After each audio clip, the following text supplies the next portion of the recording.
This is Roger Green, host of the Surfing the Nash Tsunami podcast. This weekend we are offering 5 conversations from episode 55, our wrap-up of the Liver Meeting 22, plus, from the vault, a segment from our wrap-up panel at International NASH Day 2022 earlier this year. Before I start, I want to note how information-rich this episode was. As a result, my conversation comments will sometimes be more about identifying the topics we've discussed and a couple of key points about each than it is about providing the kind of detailed narrative I usually attempt. This conversation starts with Fatty Liver Foundation President Wayne Eskridge sharing some highlights from FLF's study, Annual Study of Patient Perspectives, findings from which were presented at the Liver Meeting. This 713-patient survey sought to obtain information about the personal characteristics, decision-making, processes of care, experiences of care outcomes, all from a patient perspective. Wayne discusses several key findings from the study. The ones I found most striking were that 80% of patients felt they did not receive sufficient information on NAFLD and NASH at time of diagnosis, that 1 in 3 were not given referral to a specialist, and that 60% of those who saw a specialist left the specialist visit with little or no understanding of the disease. He also notes that a relatively small percentage of patients felt they were offered help at the time of the visit in terms of diet and nutrition or mental health issues associated with the disease. I asked Wayne for his key takeaways from the study, and he mentions 2. Patients are not well informed or supported at the time of diagnosis, and primary care providers lack the disease information and treatment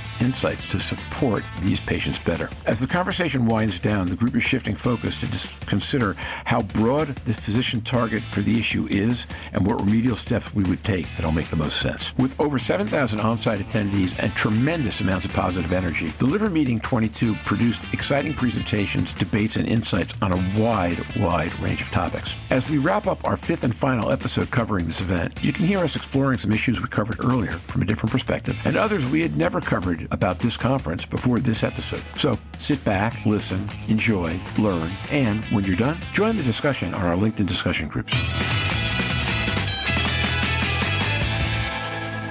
Wayne Eskridge. This meeting was really a good one, but for us in the Fatty Liver Foundation, it was particularly a good one because we've been doing a survey of the patient view of what their experience has been. It's called the Annual Survey of Patient Perspectives to understand and monitor the evolving social and medical experience of non-alcoholic fatty liver disease patients in the United States. We see a lot of patient thoughts that are derived from within the medical community. They're part of care, and doctors survey, the system surveys patients quite a lot. But that is, in its own way, a fairly coercive environment in some ways because patients are always a little less willing to talk about exactly how they feel, we think. So we went out into the patient community and asked a whole bunch of questions about their experiences and how they feel about things. And this is to be a baseline for the community because as far as we know, this is the first one of this type that's been done. We have the treatments and development of NITs and the advancement of the field that's happening so fast that they're going to make this an annual survey so we can track how patients' experiences and attitudes change over time. So to give you just a sense of it, we all know the general statistics, that 24% of people that have it have NAFLD. The predicted very high increase up to 63% by 2030. This is particularly compounded by the COVID experience. Many patients experience unsatisfactory interactions with the healthcare system. We know this to be true. Exactly how we respond or how we attack those kind of problems, that's a subject that we focus on. So we're looking at data from the patient population as their lived experience. And the objective is to obtain information about the personal characteristics, decision-making, process of care, experience of care, outcomes from a patient perspective. We did this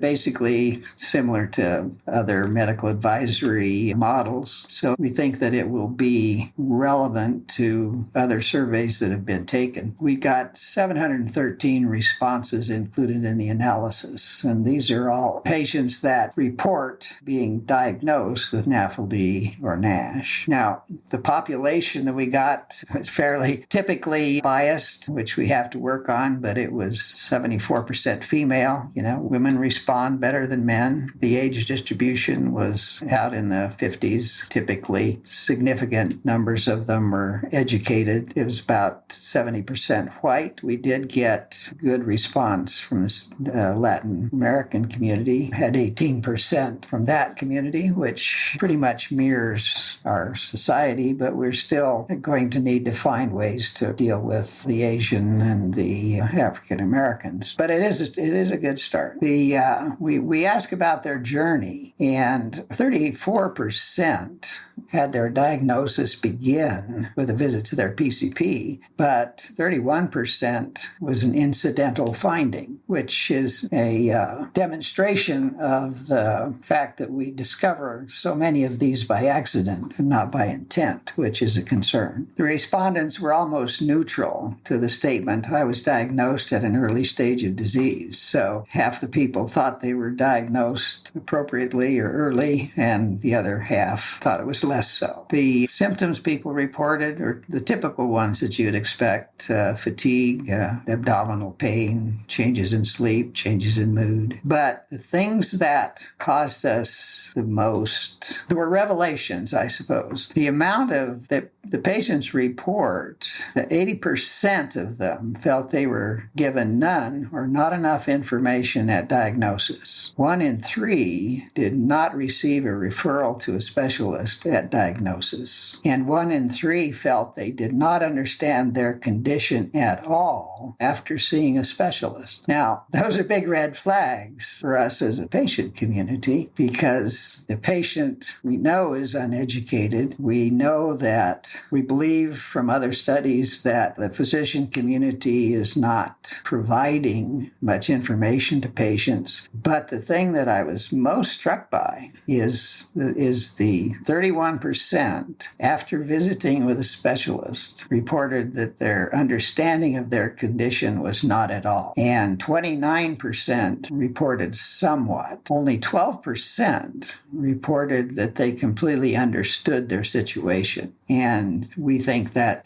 certainly gives us things that we should care about. They reported an satisfaction with their care on a scale of 1 to 100 at 44%. So less than half of the patient population felt that they had a positive journey. We also looked at the care teams, and as you would expect, most of them involved their PCP. A significant number involved the gastro and the hepatology community, but the other services that we know people need to succeed at weight loss and lifestyle change, such as the nutritionists and psychological support and those other life kinds of services, were very poorly represented. 66 of the people that we interviewed said they had not been offered any kind of therapeutic help. There's also a very heavy burden on mental health. 50 out of 100, 50% of them report problems with their various aspects of their mental health. They didn't feel that they were getting good support with that. So that was concerning, because we don't do a lot with liver patients specifically to deal with anxiety, depression, and the irritability, although people have that